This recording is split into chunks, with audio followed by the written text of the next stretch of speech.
there's actual examples of apostasy, which is important because if there's real examples of apostasy of Christians in the Bible, then obviously it's possible. So what are some of these passages? Well, Luke 8:13 and 14, I think, is one of the strongest. Jesus is giving a parable, and I think this is more than hypothetical. This really happens. There are some who look at the verse, believe for a while, and in time of temptation, they fall away. It just flat says they believe, and it just flat says they fall away.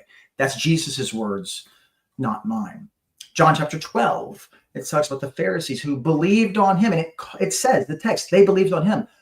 But because they didn't confess him, because they didn't want to be thrown out of the synagogues. I find it hard to believe anybody would say that if you keep your faith a secret, you're persevering in faith and good works until the end. I think that's a type of apostasy. Again, the text just says that they believed.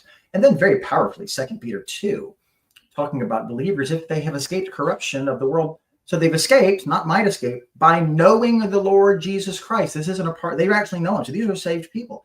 And it says then, that they're entangled again, that they're worse off than they were at the beginning. It would have been better than not to know the way of Christ. This really happened to them, it looks like. So of them, the proverb is true, a dog returns to his vomit, a sow that washes is washed returns to her mud. So again, these are not hypotheticals. I take these as just the plain meaning is they're real.